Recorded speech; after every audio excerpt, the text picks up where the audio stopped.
الرحیم نحمدہ ونصلی ونسلم علی رسولہ الکریم۔ تبلیغی جماعت کی خدمات پوری دنیا میں ازہر من الشمس ہیں۔ لاکھوں غیر مسلم اسلام میں داخل ہوئے، کروڑوں نام کے مسلمان کام کے مسلمان بنے۔ عرب عجم، مشرق مغرب شمال جنوب، دنیا کے کونے کونے میں اللہ کے فضل و کرم سے اس کی خدمات ہیں۔ وہ کام جو حجاز مقدس میں حضرات صحابہ کرام رضی اللہ عنہ اجمعین کی اولاد کے ذمہ تھا، اللہ کے فضل و کرم سے اللہ پاک نے ان عجموں کو یہ سعادت نصیب فرمائی۔ کتنے ہمارے عرب دوست وہ روتے ہیں کہ کام ہمارا تھا اور ہم نے سستی کی، اللہ پاک نے آپ لوگوں سے وہ کام لے لیا۔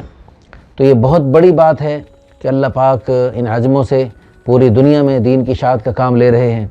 چہ جائے کہ وہ صحابہ کرام جن کا یہ کام تھا اور ان کی نسلوں کو اور ان کی اولادوں کو ان کا شکریہ ادا کرنا چاہیے تھا، اور اس حرمین شریفین سے اور حجاز مقدس سے اور وہاں کے منبر و محراب سے ان کے شکریہ کے الفاظ آنے چاہیے تھے۔ بجائے شکریہ کے الفاظ آنے کے ان کو ختم کرنے کی اور ان کو بند کرنے کی اور ان پر پابندی لگانے کی باتیں کی گئیں، اور ان پر ایسے الزامات لگائے گئے جو بالکل یعنی بالکل الٹے ہیں۔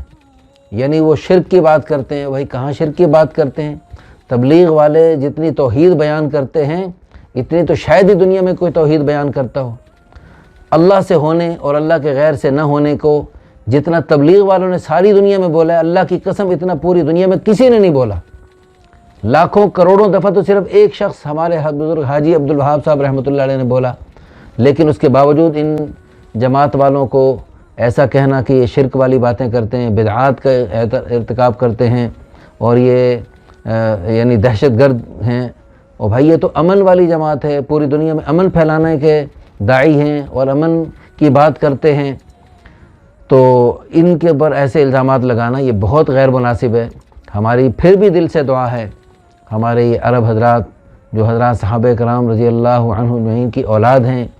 تو ہمارے دل سے دعا اللہ پاک ان کو سمجھ نصیب فرمائے، اور اللہ پاک ان کو جو کسی نے غلط فہمی میں مبتلا کر دیا ہمارے بارے میں، جماعت والوں کے بارے میں، اللہ پاک ان کی غلط فہمیوں کو دور فرمائے، اور اللہ پاک حرمین شریفین سے جماعتوں کی نکلنے کی صورتیں جیسے صحابہ کرام رضی اللہ عنہ اجمعین کے دور میں تھیں، اور وہاں سے جماعتوں اور وفود کی شکل میں پوری دنیا میں دین کی اشاعت کا سلسلہ جاری تھا، اللہ کرے حرمین شریفین سے وہ سلسلے جاری ہوں، اور جو اس وقت غیر مناسب آوازیں حرمین شریفین سے اور حجاز مقدس سے اٹھ رہی ہیں، اللہ پاک ان تمام غیر مناسب آوازوں کو اور وہ